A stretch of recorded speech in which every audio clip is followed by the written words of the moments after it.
Hi there! Dahil matagal-tagal akong hindi nakaluto ng latik or nakakain ng latik or malagkit, ay ayan, nagluto na naman ako. Kasi alam nyo yung market na binibilhan ko ng gata ay nagsarado ng 2 buwan. Ewan ko, nag-renovate ata sila or nilinis nala.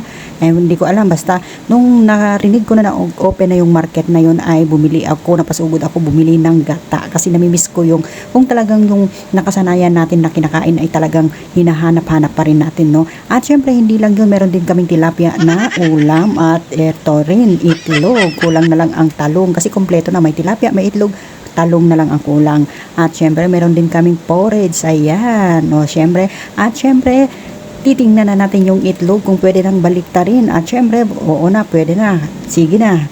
At ito na nga, binaliktad ko ng itlog at kumustahin ko rin yung gata natin, yung gagawin nating latik. Ayan, at hindi pa siya nag-brown, puting-puti pa siya. Ayan, at lutuin pa natin ito ng ilang minuto hanggang ito ay mag-brown. Ayan, sinong nakaka-relate sa mga OFW? Kung sino yung nakasanayan mong food na kinakain sa Pilipinas ay hinahanap-hanap pa rin natin, di ba?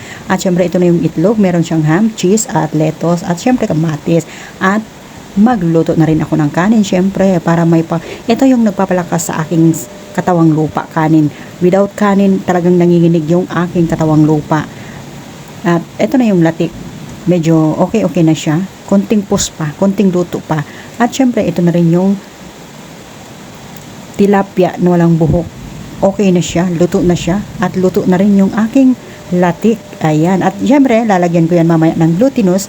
Babalutin ko ng wrap paper at gagawin kong sinandila. Ayan. Masarap kasi pang kape yan. At ito na nga, pinatay ko na yung niluto kong tilapia kasi oras na para kakain. At syempre, hindi nawawala ang panghimagas kasi nasa abroad tayo kaya meron tayong panghimagas. Pero pag nasa Pilipinas, kahit wala ng panghimagas, okay lang kasi nagtitipid tayo at sayang din, di ba? Ganyan ang mindset natin kapag nasa Pilipinas tayo, pero pag nasa abroad tayo, naku! At eto na nga. Yun lang ang aking masasabi kasi maliligo na ako. Goodbye sa inyong. Maraming salamat sa pagkikinig at panonood.